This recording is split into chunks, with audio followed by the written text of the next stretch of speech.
How did you manage doubts in God along the way?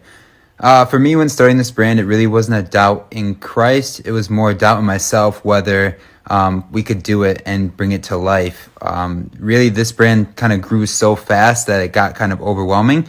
But luckily, God put the right people in place to build a community and build a team that was able to help spread his name, help carry out the mission, and build this community. So, yeah, and a lot of prayer, a lot of time spent in prayer and in the Word, and just trying to see where God's been guiding it and just taking one small step at a time.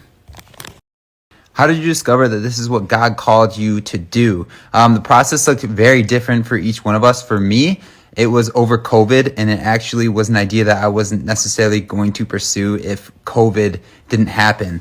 So when COVID happened, I got locked into my house, and I just felt a calling from Christ to start this idea that I had like 3 years prior about combining Christ with some of my other favorite hobbies and passions to make him the center. So it kind of just was God's calling, and it wasn't necessarily planned at the time, and I just ended up stepping into it, and he ended up blessing it and guiding it. I had to learn a ton of different things that I never knew how to do before, and still learning. So it has been a process, and we're really just trying to listen to Christ each day where he's guiding it. Not a question, but I could really use some prayer. It's been a hard season, so I'm gonna pray for you right now.